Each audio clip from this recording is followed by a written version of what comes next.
I'm Heather from booktubes, and today she is the villain, or she's one decision away from being the villain, or she's viewed as the villain.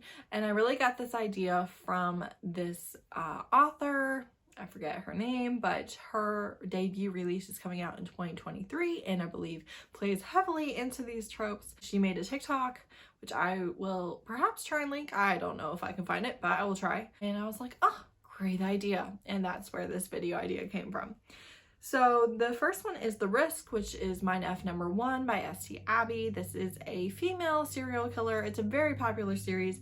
I've only read the first book, but I've read other series by this author, and I know that there are often many twists and turns that really change the story, and so I'm sure that's true of the series. And she has a romance with the FBI agent who is on her case. She doesn't know that he's on her case, and he doesn't know that she's the killer. His profile is completely different, and it's quite interesting because they just organically have a relationship by accident with these quite interesting factors. This is someone who is killing because of abuse, and there's heavy content warnings for the abuse that occurred, including homophobia and murder. Then I have Marked, which is Tribes #1 by Milana Jax. This is an alien romance, and it is just a regular old human woman who is not the villain and is just there by accident, but they believe that she is this goddess.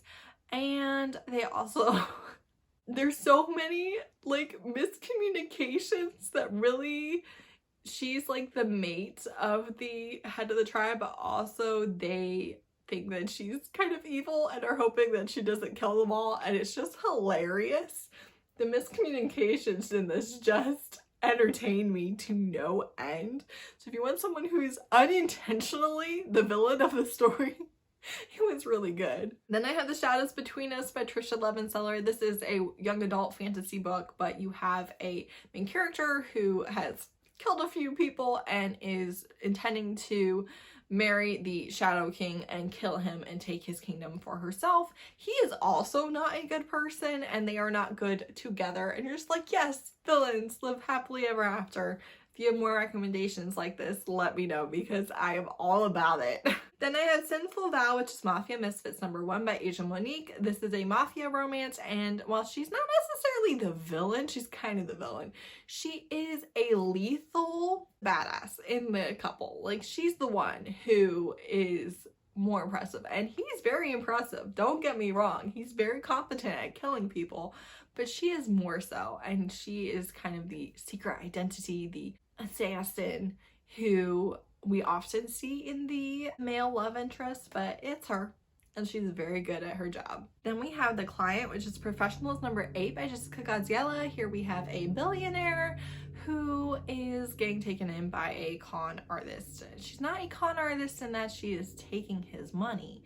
She is literally hired to break men's hearts. So she doesn't know why, but it's usually, you know, they really treated somebody horribly, or often hired by the wife or someone like that, and she gets hired to break his heart. And it's really good because that angst and that third act breakup and that conflict that you know is coming, I really liked the way that it played out. It didn't wait till the end of the book. It wasn't a big third act breakup or any of the things, so I was really happy about that setup.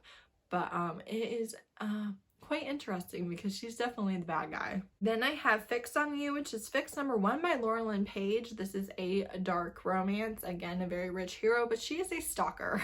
She has a restraining order against her from her ex-boyfriend, and she ends up getting fixated on this guy that I think she gets hired to, like, she's an interior designer, and she gets hired by him or something. And like, he's all about the obsession, but she's crossing some lines. Then I have Dirty Kisses, which is The Lion and the Mouse #1 by Wright. I cannot recommend this whole series. I DNF'd the second book, and I think that gets weird, but the first book could be read as a standalone, and it was really good. She's a bit ambiguous, but she is not a good person. Let's just leave it at that. You have content warnings for murdered bodies that they keep finding, and childhood sexual assault, and he's like the head of the Russian mafia, and she gets involved with him kind of against her will, like business wise. And yeah, she's not a good person. but she is a very interesting character. Then we have Counterfeit Love by Jessica Gadziala. This, you have a counterfeiter, and then our main character blackmails him and is forcing him into helping her, and she is trying to take down sexual trafficking clients.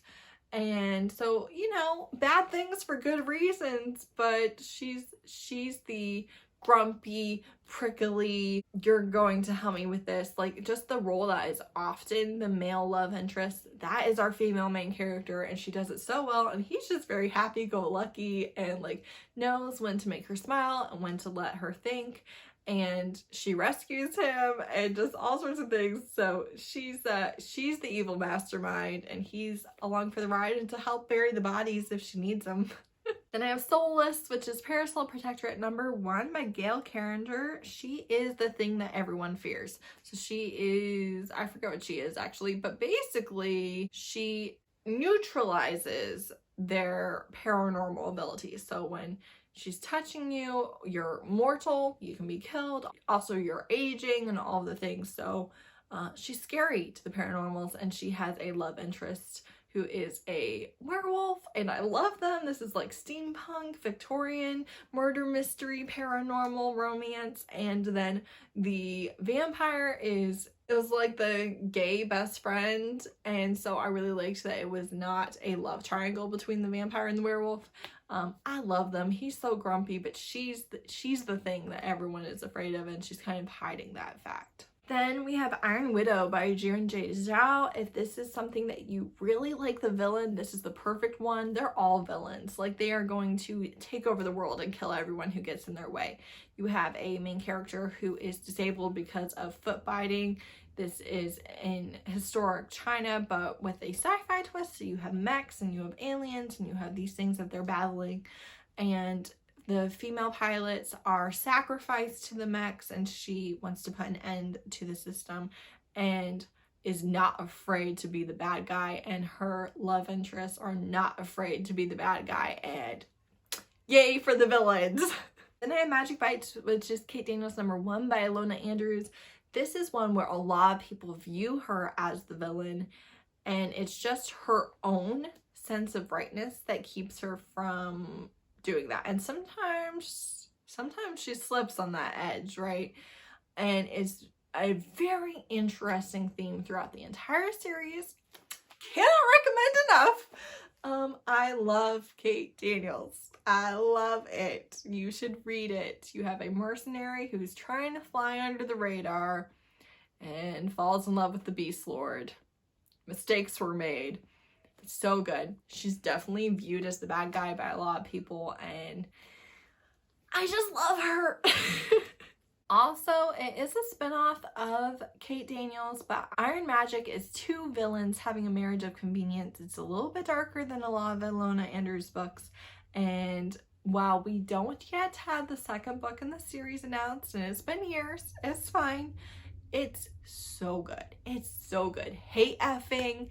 Just, they absolutely despise each other, and she is just as bad in different ways maybe as he is, and he's the villain of the Kate Daniels series, one of the villains, and so good. Do I necessarily recommend starting with this if you plan on reading Kate Daniels? No, because it is spoilery. I did read it out of order and did spoil myself for some things, but if you're like villain marriage of convenience, yeah, I'll try that one. Oh, so good. It's so good. It's so good.